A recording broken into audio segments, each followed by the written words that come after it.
লক্ষ্মীপুরের রায়পুর উপজেলা পরিষদ নির্বাচনের প্রচারণায় উস্কানিমূলক বক্তব্য ও অশালীন বাক্য ব্যবহার করে পাল্টাপাল্টি বক্তব্যে উত্তেজনা বিরাজ করছে। এর মধ্যে লক্ষ্মীপুর 2 আসনের সংসদ সদস্য নুরুদ্দিন চৌধুরী নয়ন এমপির ক্ষমতার জোর দেখিয়েও বক্তব্য দিচ্ছেন অনেকে। এর মধ্যে নয়ন ভাইয়ের মায়ের কোনো আওয়াজ হয় না, ভেতরে রক্তক্ষরণ হয়, নয়ন এমপি ইশারা দিলেই তো দুমা হয়ে যায়। আওয়ামী লীগ নেতা কাজী জামশেদ কবির বাকি বিল্ডার এমন বক্তব্য নিয়ে ব্যাপক উত্তেজনা ছড়াচ্ছে।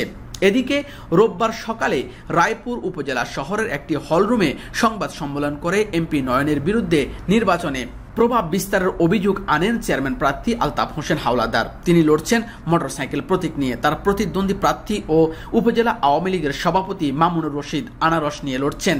এমপি নয়নের ভগ্নিপতি তিনি, ফলে তাকে জেতাতে এমপি নয়ন বাড়িতে বাড়িতে গিয়ে মোটরসাইকেল প্রতীকের কর্মীদের টিআর ও কাবিখার প্রজেক্ট দিয়ে ম্যানেজ করছেন বলে অভিযোগ আনা হয় সংবাদ সম্মেলনে।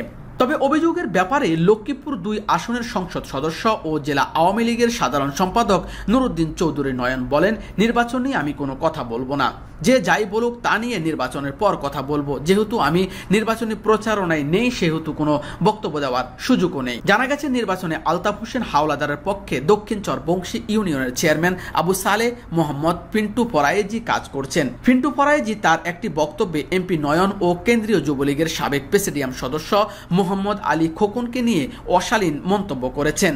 এরপর পরে উত্তেজনা ছড়িয়ে পড়ে। এখন প্রতিটি নির্বাচনী প্রচারণায় মোহাম্মদ আলী খোকন ও কাজী জামশেদ কবির বাকি বিল্লা মোটরসাইকেল প্রতীকের প্রার্থীর বিপক্ষে বিভিন্ন ধরনের উস্কানিমূলক বক্তব্য দিচ্ছেন।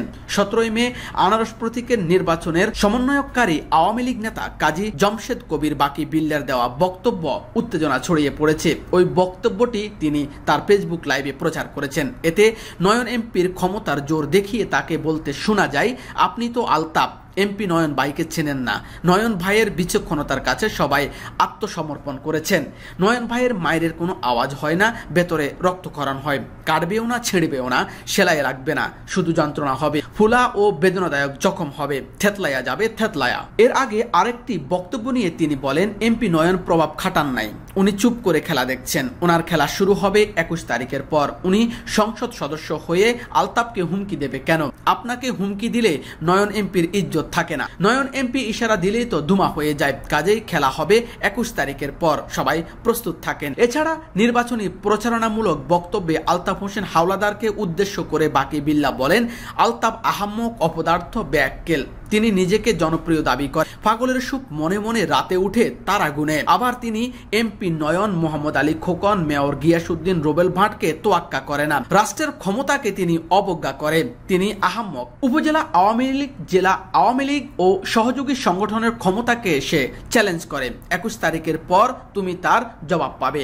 আলতাফের প্রধান নির্বাচনী সমন্বয়ক ইসমাইল হোসেন খোকন বলেন, নির্বাচন নিয়ে প্রশাসন নিরপেক্ষ রয়েছে, কিন্তু এমপি নুরুদ্দিন চৌধুরী নয়ন হুমকি দিচ্ছেন। প্রশাসন যা দেখাচ্ছে তা আজ কিংবা কাল রাতে বন্ধ হয়ে যাবে। এমপি নুরুদ্দিন চৌধুরী নয়নের কথার বাইরে কোনো প্রশাসন থাকবে না। তিনি তার বাহিনী দিয়ে ভোট নিয়ে যাবে এবং ভোট সুস্থ হতে দেবেন না।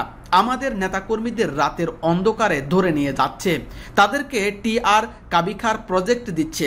এছাড়াও এমপি বলেছেন, তার কথা না শুনলে মৃত্যুবরণ করতে হবে এবং দেশ ছাড়তে হবে।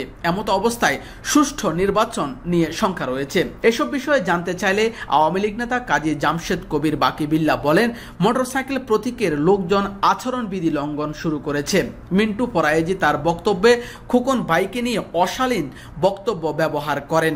এতে করে আমাদের নেতাকর্মীরা যেন ঝিমিয়ে না যায়, সেজন্য মনোবল বাড়াতে আমরা বিভিন্ন ধরনের বক্তব্য দিচ্ছি। এটা আমাদের রাজনৈতিক কৌশল। নির্বাচনের রিটার্নিং কর্মকর্তা ও অতিরিক্ত জেলা ম্যাজিস্ট্রেট প্রিয়াঙ্কা দত্ত বলেন, নির্বাচনে এমপি নয়নের প্রভাব বিস্তার নিয়ে কোনো অভিযোগ পায়নি। মোটরসাইকেলের কর্মীদেরকে হুমকি বা অশালীন ভাষা ব্যবহার নিয়েও কোনো অভিযোগ দেওয়া হয়নি। অভিযোগ পেলে আচরণ বিধি অনুযায়ী ব্যবস্থা নেওয়া হবে। তিনি আরো বলেন, মোহাম্মদ আলী খোকন যেখানের ভোটার হন, উপজেলা নির্বাচনে প্রচারণা চালাতে কোনো সমস্যা নেই। আমরা যতগুলো অভিযোগ পেয়েছি তদন্ত করে ব্যবস্থা নিয়েছি। প্রসঙ্গত, 6ষ্ঠ উপজেলা পরিষদ নির্বাচনের দ্বিতীয় ধাপে লক্ষ্মীপুরের রায়পুর উপজেলা 21 মে ভোট গ্রহণ অনুষ্ঠিত হবে।